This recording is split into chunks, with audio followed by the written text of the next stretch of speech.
Welcome to the Sons of Liberty podcast, coming to you from the Liberty Tree Studio in San Antonio, Texas, where we discuss topics of the day, firearms, great food, and even better whiskey. Grab a drink, sit down with your host, the founding daddies, Mike Mahalski and Kyle Grothus. All right, this is Sons of Liberty podcast. It's me and Mike, Stalekracker Chuck Pressburg over here. We're brought to you by B5 Systems. It's our sponsor. They're amazing. Mark Keller's a great friend of ours, and we recommend you go check out the products. Yes. So this is our maiden podcast. This is our very first attempt at this. So I'm sure there's a learning curve. Thankfully, we have some real fucking characters on today to help us carry through. Probably a pretty steep learning curve. So this is the first one, dude. What a privilege, man. I'm ecstatic. Thank y'all. You're welcome. Cheers. Yeah, that was amazing, by the way. If you ever see a Stalekracker, getting to see him work in person, it's like watching Picasso paint or I'm gonna smell like crawfish for about 3 days. You're going to feel it tomorrow, too.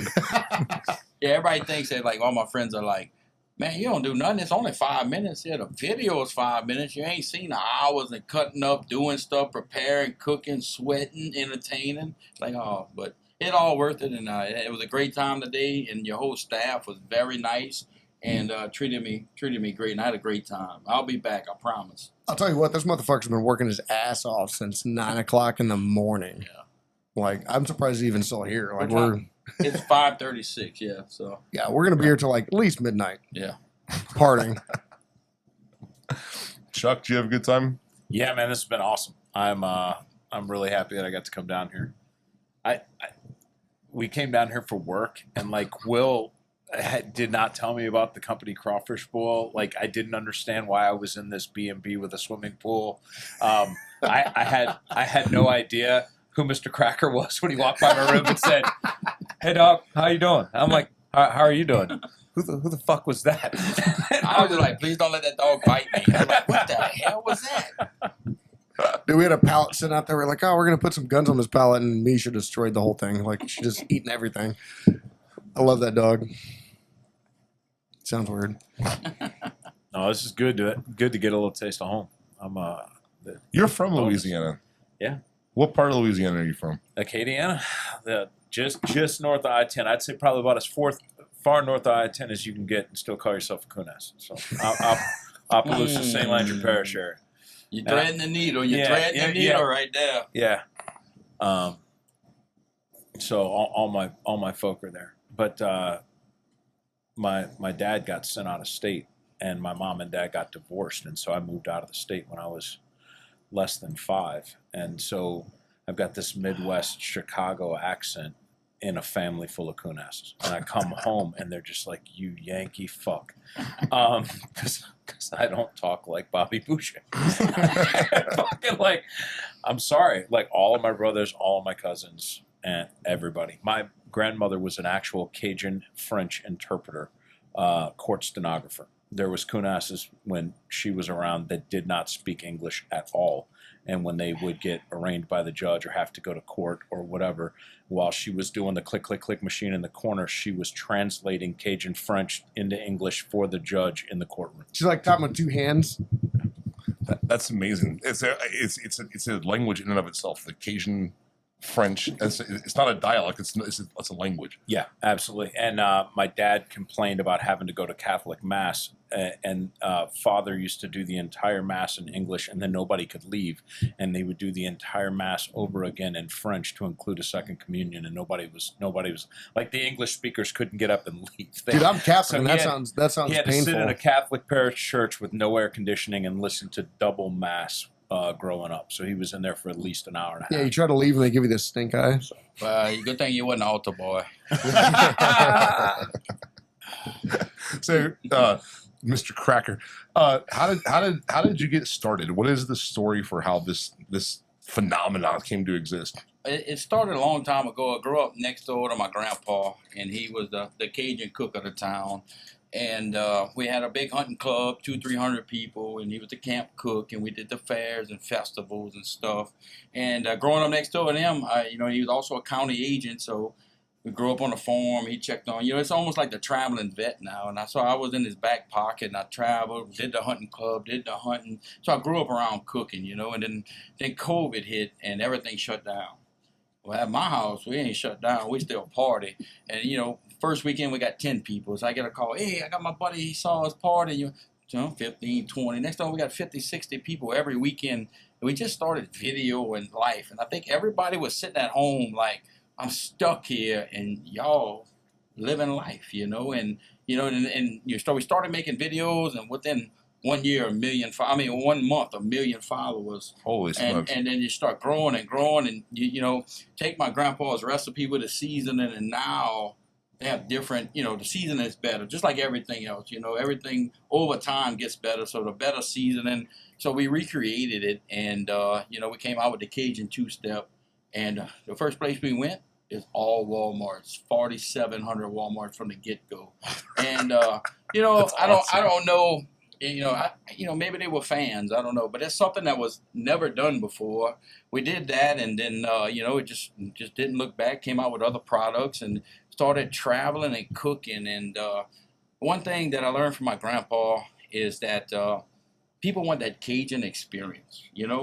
They we'll go to these parties and cook, and we won't even eat. That don't matter to us. The smiles on y'all faces today. A dude came up and said, man, I ain't never had crawfish before. I had it today. It's my first time. I said, well, you're screwed now, because if you get crawfish around here, it's going to be garbage. I was like, you're ruined for life, man. And that's what we do, and that's what it's about. Cajuns, coonasses, we entertainers, and that's what it does, and it just clicked, and now we travel, big jambalayas, pastalayas, gumbos and crawfish, crabs, whatever you want, we'll do it. It's awesome. So I had a lot of friends reach out to me whenever I posted some pictures of you and I together, and I was letting people know that you were in town and you're going to be, doing this for us. And the same question was like, hey, is that an act, or is that really? No, that's like, definitely no, 100%. like, this is 100%. This is 100% the real guy. It's awesome. I mean, the stuff that you don't get to see on camera is the conversation, like the culture of it, stories. Love hearing about like the hunting. We were talking about like how to make turtle. How do you clean a turtle? Yeah. This was fascinating. Do you mind how do you clean a turtle? Dude, I'd love to find out how to make turtle. So you get your turtle, big Cajun, all right? And it's just like anything. The best way I could describe it is like taking the shell off a crab. You shell the crab over. Now you're looking at all its innards. So you would dehead him, put him out his miseries. It's called, And you say a little prayer. decapitate. And so then you flip him over. Now you're looking at the bottom of the turtle. So you got the bottom shell and the top shell. And in between each leg, you cut the shell. So now you pull off the top shell. When you pull off the top shell, you're looking at everything. It's pretty much like a chicken. Now you got the front legs, the back legs, the innards, the back strap, and you just go ahead and fillet it and put it on the side. And you smother that down, I'm telling you, turtle is some of the goodest stuff in the world. And I'm talking about alligator snapping turtle, because you get off in the turtle world, everybody thinks Dude, turtles sound fucking amazing. I just watched Super Mario Brothers, and I just wanted to eat fucking turtles the whole goddamn time. I thought you were gonna say it like the Ninja Turtle. Yeah, so we're gonna have to come visit you in Louisiana, and I would Sure. I would love to try some real authentic Cajun turtles. Yeah, but if you come, we're gonna do the whole experience. We're gonna go get them, clean them, and eat them. Dude, fuck yeah, man. That'd be I'm an awesome. Aggie, man. Gig them. Let's go get those Yeah. frogs. Wait, fuck. Wrong thing, but Well, it don't matter. we'll just kill them all. Fuck it. Yeah. Man. It's not that crazy about your spices going into Walmart, because I remember when I was a child, if I went back to Louisiana to visit, my mom would ask me, like, bring back some Tonys, bring back this, bring back that. Right. I cannot walk into a grocery store and not see Tony Chachere's on that. And I'm talking that bougie ass shit in Seattle. I'm talking the IGA in the mountains of North Idaho, the end of the supply chain. In that IGA, in the spice rack, you're going to find Slap Your Mama, you're going to find Tony's, and they're there. They're a staple of Americana now, because they represent, just like Thai food, just like Mexican food, Cajun cuisine it's a thing, and so now I only have to do bootlegger runs for like Steen syrup and shit like that. There's very few things that I still have to go back to Louisiana for. that are not being mainstreamed in other restaurants. So I'm glad you got on that train early. And I'll tell awesome. you, I know that sounds biased, but his stuff really is, it's better. Dude, Yeah, I wish yeah, my yeah. grandma had No it back doubt in the about day. it. No, I mean it's got a very interesting kick, man. Dude, It's amazing. I wish HEB had two-step. Yeah, me too. Me too. My fans in Texas, when we go to events, and we went to Rockport, 4,000 people, and they're like, "When you gonna get an HBB?" Hey, man, we trying. And back on the thing, I'm not knocking Tony to slap your mama. I've used it my whole life, you know. And I think the seasoning world is that they, you know, it's they've been there forever, and I think somebody's looking for something new. You know, Sure. I'm saying mine's We're better. gonna work Sure, on this. We're 100%. gonna get your fucking spices in the HEB. Yeah, let's see what you We're can gonna do. make it fucking I happen. tried. No, It but ain't over with yet, though. but the whole experience, like just like the culture and the thing you've built with doing this on video, you know, sharing these recipes and actually sharing the techniques, like that's the stuff that people are really relating to. And I'm telling you, for anybody watching, it's authentic. It's that's why I think it's been such a hit, man. Yeah, what people don't see is, you know, we do this show and it's cooking, it's entertainment, it's funny, but people don't see the backside. The messages I get from military people going through stuff, or people that have alcohol problems. I don't know why they're watching my channel, but they are, and we get messages and either high school kids that are being bullied, and they're like, "Mr. Cracker, I had a bad day at school.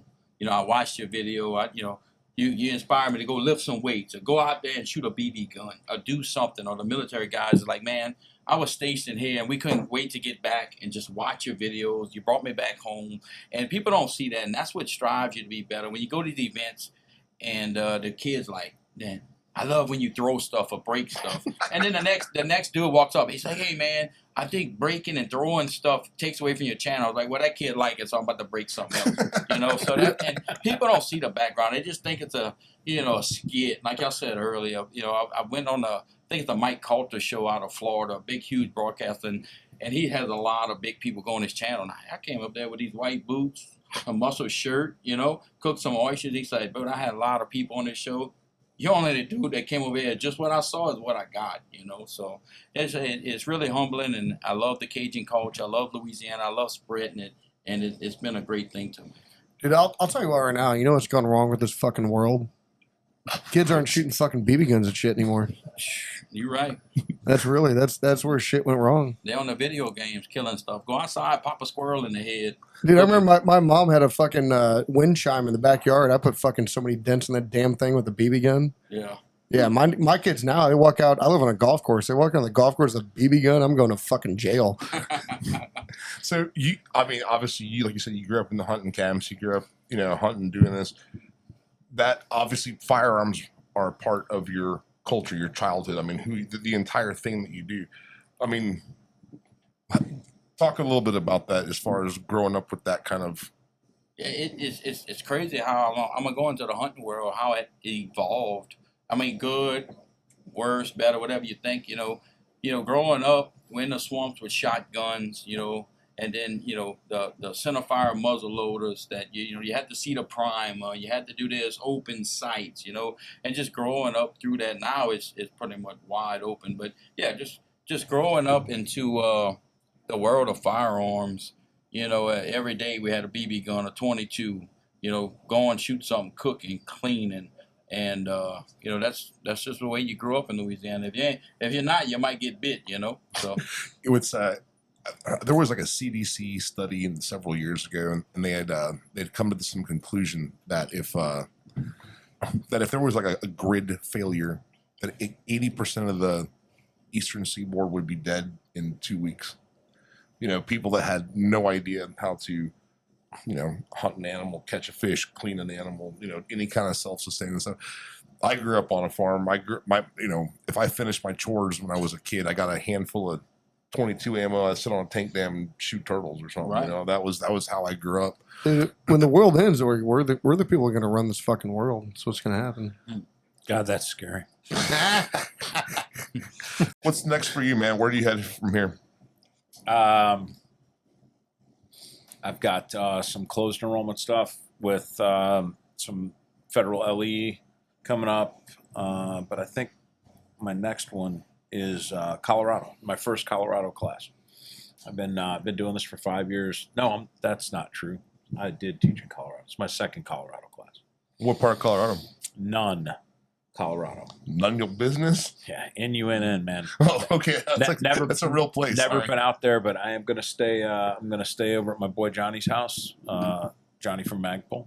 Oh, cool. So Johnny and I were roommates together when we both went Splitsville from our wives. We lived together for a bit, so it'll be great to see him and get out there with some Colorado shooters and shoot some pistol. So it's gonna be good. Right on, Gonna man. be a good time. Dude, I think we should talk about the fucking Gator Blaster over here first. Oh, yeah. Let's do that. Yeah, definitely. So we're doing a gun with Mr. Oh. Cracker over here, and it's going to be fucking amazing. Yeah, the cerakote came out in the alligator skin that matches my my new alligator hunting boat, my frogging boat, and they're gonna match together. So, yeah, thank y'all so much for it.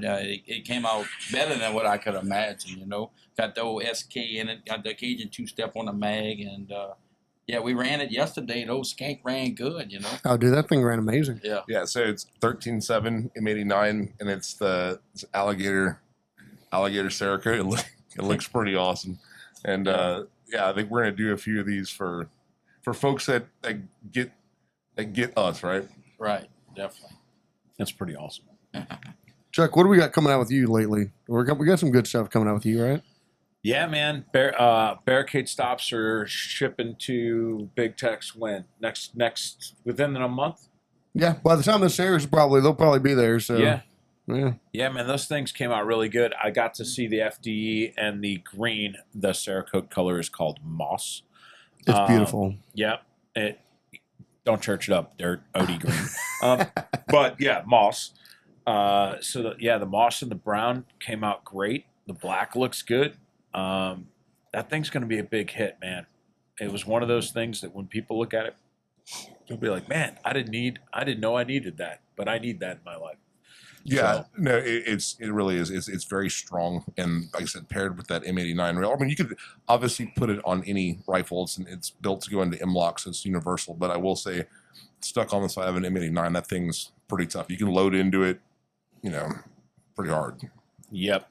Everybody thinks their shit's the best, but let me tell y'all, some third-party people have been looking at rail rigidity and the drive lock mechanism on the M89 series and other rails to come that will share that drive lock.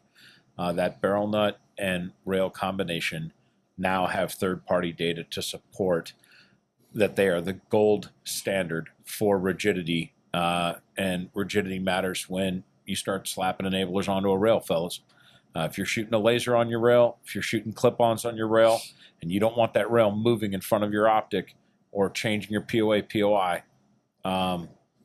somebody better develop something better, because right now we got the best shit. Yeah, or even with bipods or anything else, regardless of where you're putting that, it's impressively stout. Yep, and we also following along in the long history of it. It started out with USGI charging handles, and the only people that really messed with the actual dimensions of the charging handle were the gas buster style in the beginning. Everybody else prior to that was trying to do ambi latches that were on the left and came all the way around to the right, or make some kind of extended stick off thing. So you're really punching that roll pin and just putting a notch to get some purchase on there. So actually redesigning the charging handle wasn't something that we really started to see come into its own until like the mid-aughts, I think, 2005-ish. I could be off on my time. But the companies that really started designing charging handles from the ground up offered different latch designs. So it only makes sense that after we made the Liberty line that we expand on that and do different sizes for different use applications. I just think that's a smart evolution. So we've got the reduced size, kind of dehorned version of the Liberty charging handle. I think it looks great, man. Yeah, it looks great. It's tough, and it really does not snag. It solved a couple of issues, and it wasn't even just it's not even just comparing it against our original version of the charging handle. It's comparing it to every other charging handle that we could, because we wanted to we don't want to put something out new for the sake of being new. We want to put something out if we've actually made an improvement, or if we've made something a better viable option for the end user. And I think we have. Yeah, it gives you a lot of options. I mean, it cuts down on stuff snagging. Yeah, but if you're running a low pro plate carrier with just a couple mags on it or whatever, you might not even know what you don't know. I had a buddy that jumped on a helicopter and he had a man-pack radio, or maybe he was wearing body-worn comms, but he had extended the whip. And so the rifle is slung. In one hand, he's smashing the PTT. In the other hand, he's grabbing the whip antenna and pulling it down so it doesn't get clipped by the chopper. And he's getting on a chopper to go chase down another vehicle. And while he was running to the bird to go chase another vehicle, his extended charging handle caught on his plate carrier. And when we landed at the next vehicle and he went guns up, his rifle was out of battery. So, like, how many times would you have to do flat range gun games for that kind of scenario where you're running? That would probably with never happen. Both hands, but yet it happens in combat. Everything happens in combat. And so to say that's a low probability use case, it is a low probability use case. But if you carry gear where it's not just a single shingle of mags on the front of your plate carrier, there are other snag hazards on there, maybe a more low profile, pinching interface is more important for you. If you're 3-gunning, you want the biggest, highest probability that you're going to catch that carrying handle and rack that gun and clear a stoppage in the middle of a stage that you can get. So to say that one is better than the other is completely asinine. It's all about the perspective of the shooter, and you're choosing the right charging handle for the right use case, and we're giving guys more options, and I think that's awesome. Yeah. What's funny is taking classes, doing a lot of stuff. Like, you really don't. There's some wild fucking scenarios like you just don't fucking think about. There's a lot of things that like we're out there. We can go to Darcy. We can do a lot of crazy shit. We can run through the shoot house. We can do a lot of crazy stuff, but you're never, ever, ever going to think about all the fucking crazy little shit. Like, oh, I'm not rappelling with my gun. I'm not jumping out of a plane with my gun. I wish I was. I mean, that sounds like a lot of fun, but it's just not something we're doing. And, we listen. That's why we have Chuck around, because, you've done that shit. You've done some crazy shit with a gun that we're never, ever, ever going to think about. And that's why we have a lot of these guys, Chuck, Aaron, and Mike around that think about this crazy shit.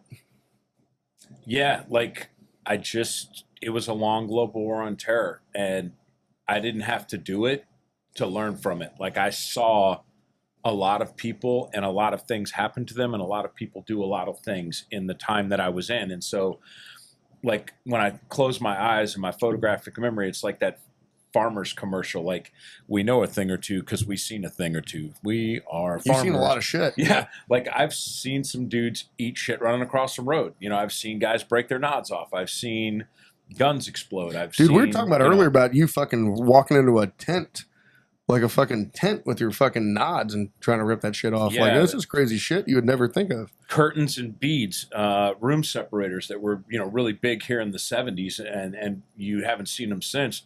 That shit is very, very prevalent over in the Middle East and Afghanistan. And if you've got, a helmet with 99 flashlights and strobe lights and night visions, there's a lot of snag hazards up there. And you go run through some beads and leave your head behind, and now you're trying to mount a rifle, but your head is getting pulled back because it's got beads wrapped around the surefires that you have, or your Peltors that are flipped out, or whatever. And so, we just had to realize, like, yeah, you don't ever go through curtains. You don't ever go through beads. Like that needs to come down. It's like breaching a door with explosives. Yeah, like we're over in Afghanistan. It's like, well, we don't have an AC, but good luck getting in here. Huh? Yeah. So it just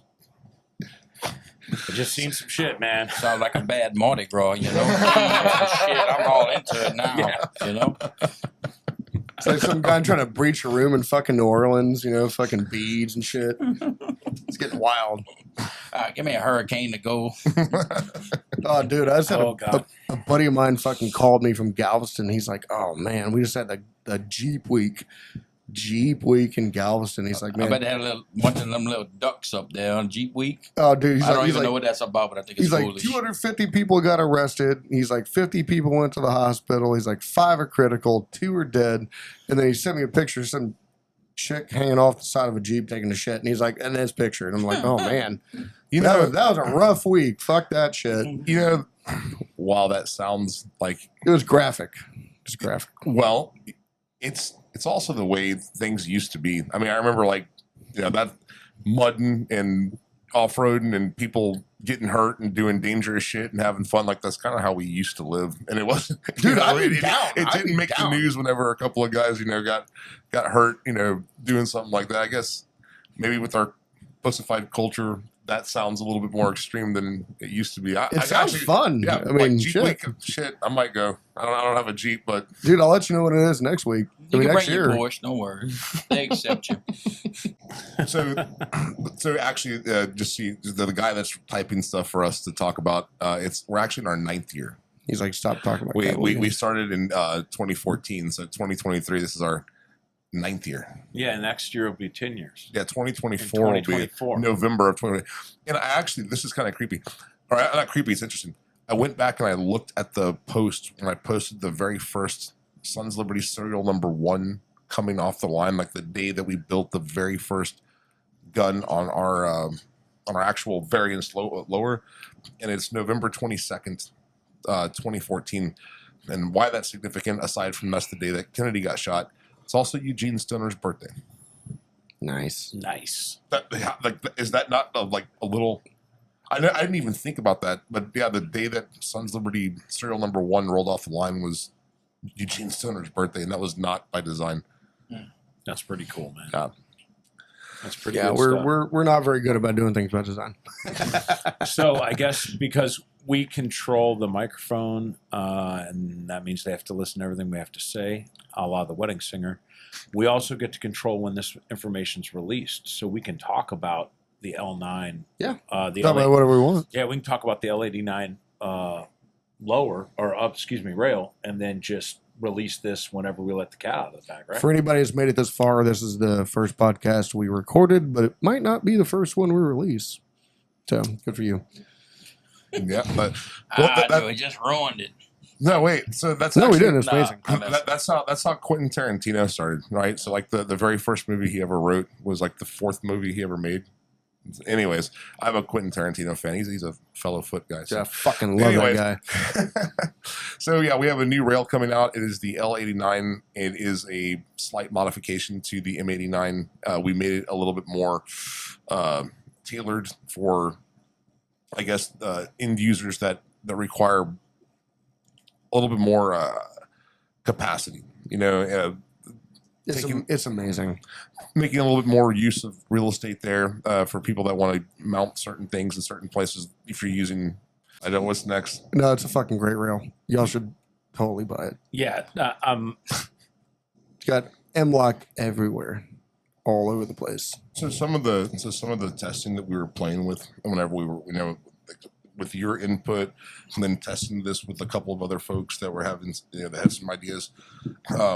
It looks like that having that forward sling position, like at the 10 and 2, or having it at the, I guess for, you know, a right-handed shooter having that sling at the 10 o'clock position, the way that rifle slung and hung, you know, was pretty nice. And we have a solution for how to squeeze a little bit more real estate out of there, where you're not having your sling swivels interfere with whatever might be on the top rail. There's it's just a geometry issue, and some of this stuff I never would have thought of without, you know, you actually plugging stuff in, showing us kind of, and I realized, you know, we can make that. There's no reason why we can't make that. You just have to want to. And that's it.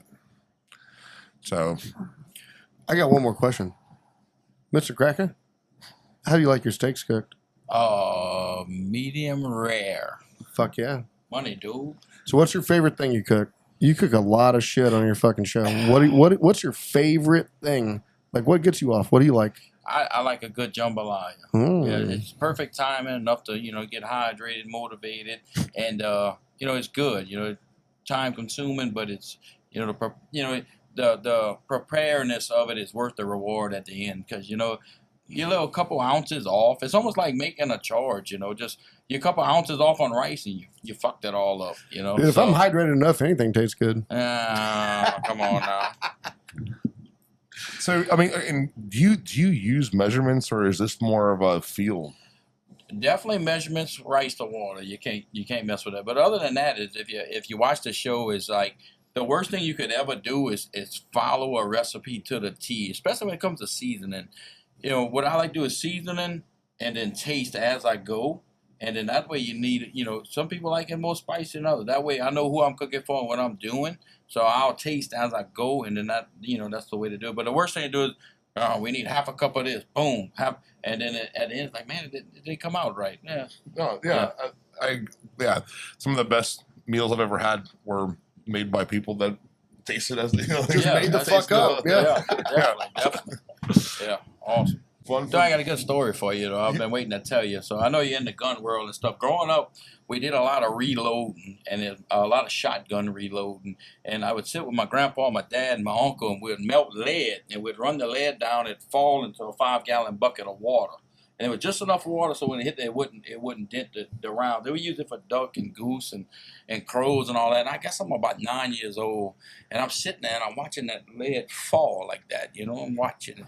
I stick my finger out there and let that lead fall right there. I said, that hot, dude. My grandpa said, would you have stuck your wiener there, son? I said, no, sir. He said, don't ever stick your finger where you wouldn't stick your wiener, all right? So that's cool. Yeah, I was like, all right, he got me pretty good.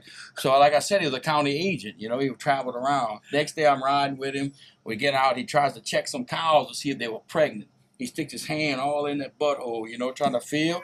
I said, Pawpaw, would you stick your wiener there? I got an ass whipping. Yep, was not nice. Nice. All right. That's it. Man, I love it. I love it. Yep. I mean, I don't, but I do. Yeah. Mhm. Hey, let me see those glasses. Oh, yeah, check them out. Yeah, I want to check these out. They coming off? Oh, Now shit. you cool. You get the thing around. There you go. There you go. You look, oh man, fix them right, dude. Look like you're going snow skiing. I am. Let's go. Yeah, dude, I really want to thank y'all for having me out. It was a pleasure. The people y'all let me meet and let me just entertain y'all and having me out at y'all facility, walking me around, building me a gun, taking me to the range, and just giving me a great experience. Like I said before, your staff is great. Y'all treated me right, and I really appreciate it. And anything else I could do down the line for y'all, whatever, just let me know. And it's not just coming here and cooking and acting silly. It's growing a family. It's growing out there, friends, family. You ever down in Louisiana and need something in a bind, and just like I feel if I'm up here and if I need one of y'all or whatever, just call, and that's what it's about, and I really appreciate that. No, you got it, man. We immediately hit it off, all of us, man, and I could tell it was very easy to get along with, and you could tell there was a chemistry and a good people. Yeah, we're grateful to call you a friend, man. Thank you so much. I really appreciate that. Yeah. Chuck, Fuck yeah. I'm glad you came down, man. I know it was kind of off the cuff, impromptu, but yeah. Have guns, we'll travel, man. That's what I do. I mean, he shaved his beard off and left his house. I mean, you look amazing, by the way. I need to shave. I think it's time. Nah, I think it's time. I'm gonna shave on the podcast. Dude, you should shave on the podcast. That'd be fucking weird and crazy. You definitely get a raise a sponsor. We're gonna fucking what's the fucking the razors? They're always like Jeremy's razors. Have you seen that Jeremy's razors? Dude, we should Jeremy's razors. Have you? Do you know we need you. Do you know who they are? No, I have no fucking idea. I haven't shaved in like fucking 3 years. I'm pretty sure this is true. And if we have someone who can fact check this, if I don't get in trouble. No, they will. So Jeremy's Razors was the company that responded. They stood up after the whole Gillette controversy, right? Oh, yeah, I remember that. Once Gillette basically started saying that masculinity was bad, and then they talked about there we go. We're pulling that shit up right now. Yeah, I love it. There, yeah. No, is it Jeremy's or Harry's? Which one is it? I think it's Harry's. Is it I think Harry's? It's Harry's, yeah. Oh, snap.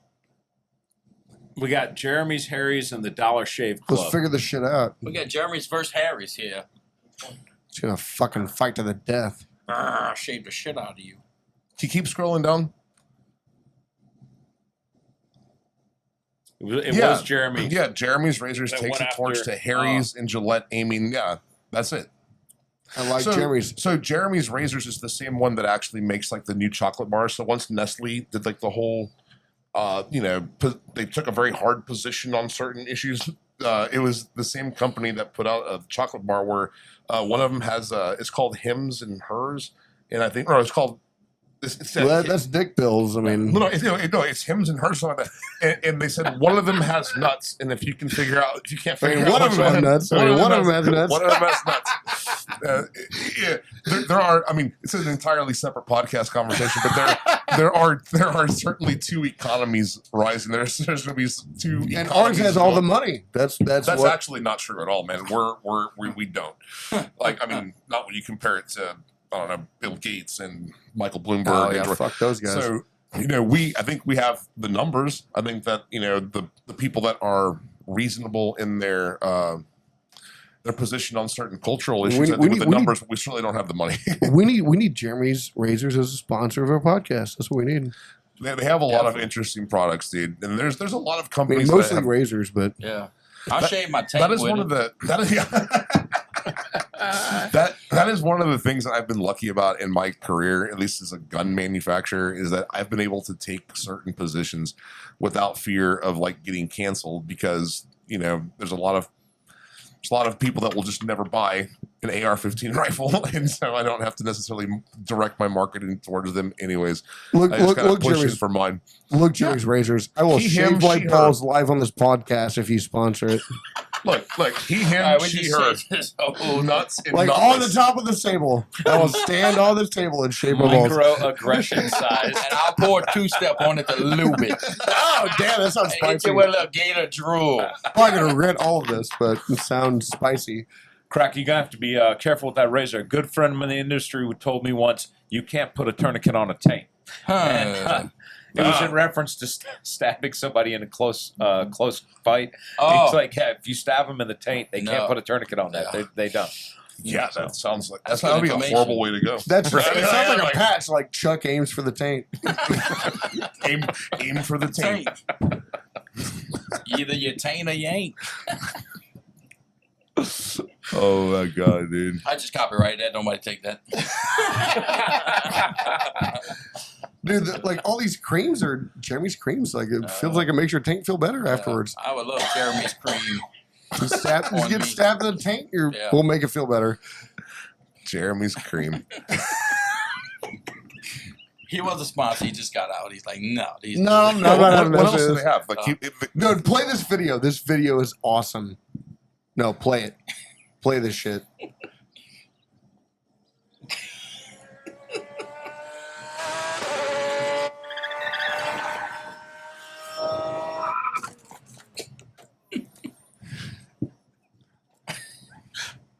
I don't know the fuck this guy is, but we need him on the podcast. And only 1.5 of them had to shave their mustaches.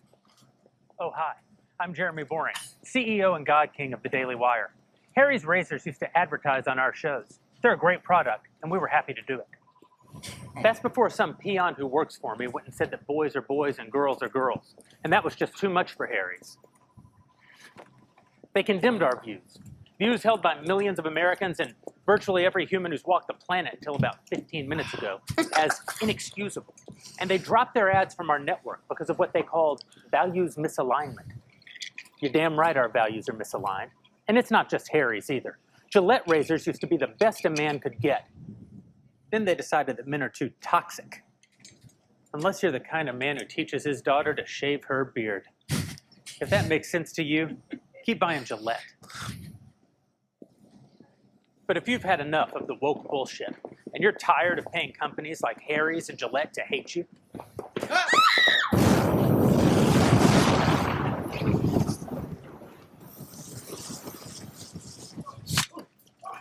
then buy my new razor instead.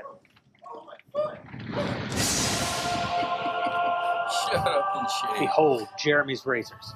Yes, they're real. Yes, they're fabulous. But Jeremy, you say, you're a svelte silver fox with a salt and pepper beard that's the envy of lesser men. You're damn right I am. And I want to be clear that shaving with a Jeremy's razor won't actually make you look more like me. Yes, you're giving me fierce. You're giving me power. Could make you look more like this guy, though. And that's the most homoerotic moment you'll ever get from a Jeremy's razor. What kind of man shaves with a Jeremy's razor? I don't know. How about cowboys, firefighters, those guys that shot Osama bin Laden? I mean, no, none of those guys have ever even heard of a Jeremy's razor, but imagine how much more manly they'd be if they had.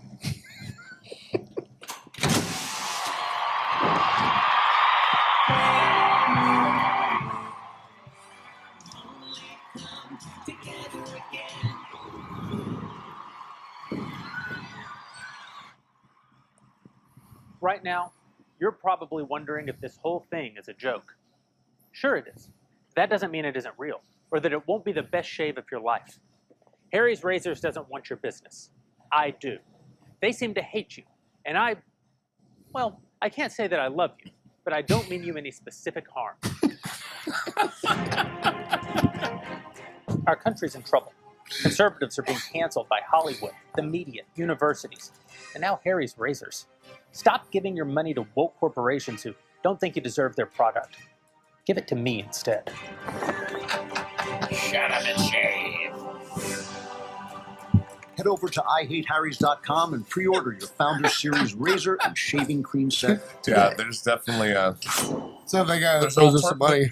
just like there's like alternative news and media sites that are standing up and gaining a lot of traction. There's entire alternative industries, you know. So yeah, Jeremy's, we got to hit him up. Mm. Speaking of which, do you make any vegan dishes? No, I had asked to make a vegan jambalaya. I'm like, well, we're gonna have rice and water. I don't know what we're doing. I was like, how am I gonna do this? How do you even season a vegan? I don't even know. I was like, Yeah, kill him first. Yeah. okay. That's a little. Don't let him talk to you bad like that. Okay, behave. Sorry, Gator Gun. Yeah.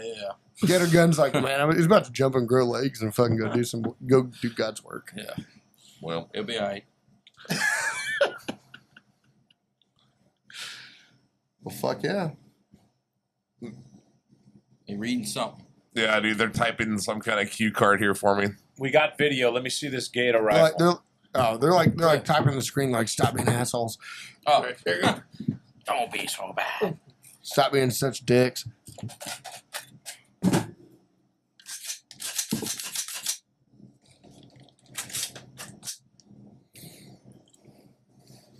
That looks pretty sharp. That's pretty awesome. Gator rifle. Hey, Made someday with hey, 10% we post. real Gator. He's like, I haven't killed a gator, but it's gonna You die think quicker with this B5 will thing. do like a leather stock for us? So the An video alligator Mark, leather stock. Mark, if you're listening, I need an alligator stock, please. Hey, Grip. so the video we posted, the shooting, and some dude was in his mama's basement, probably typing. He's like, "Man, that sounded dry." I said, "Don't worry, I'm gonna lube it with that butter, dude."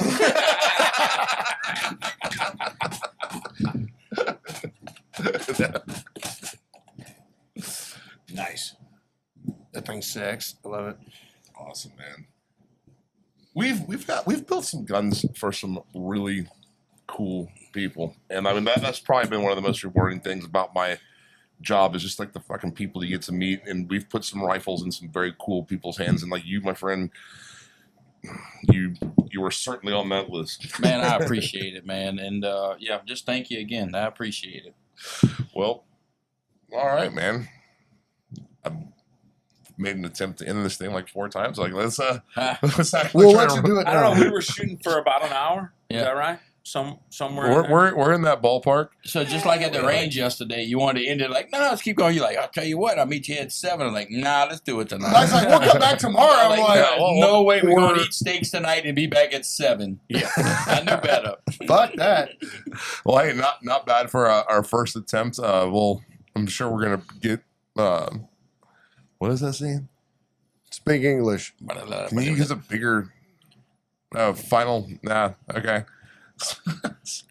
So, Kyle, what do you got, man? I'm Hey, dude. closing out. Hey, we're glad we're here. Hey, everybody. This is the first one we recorded.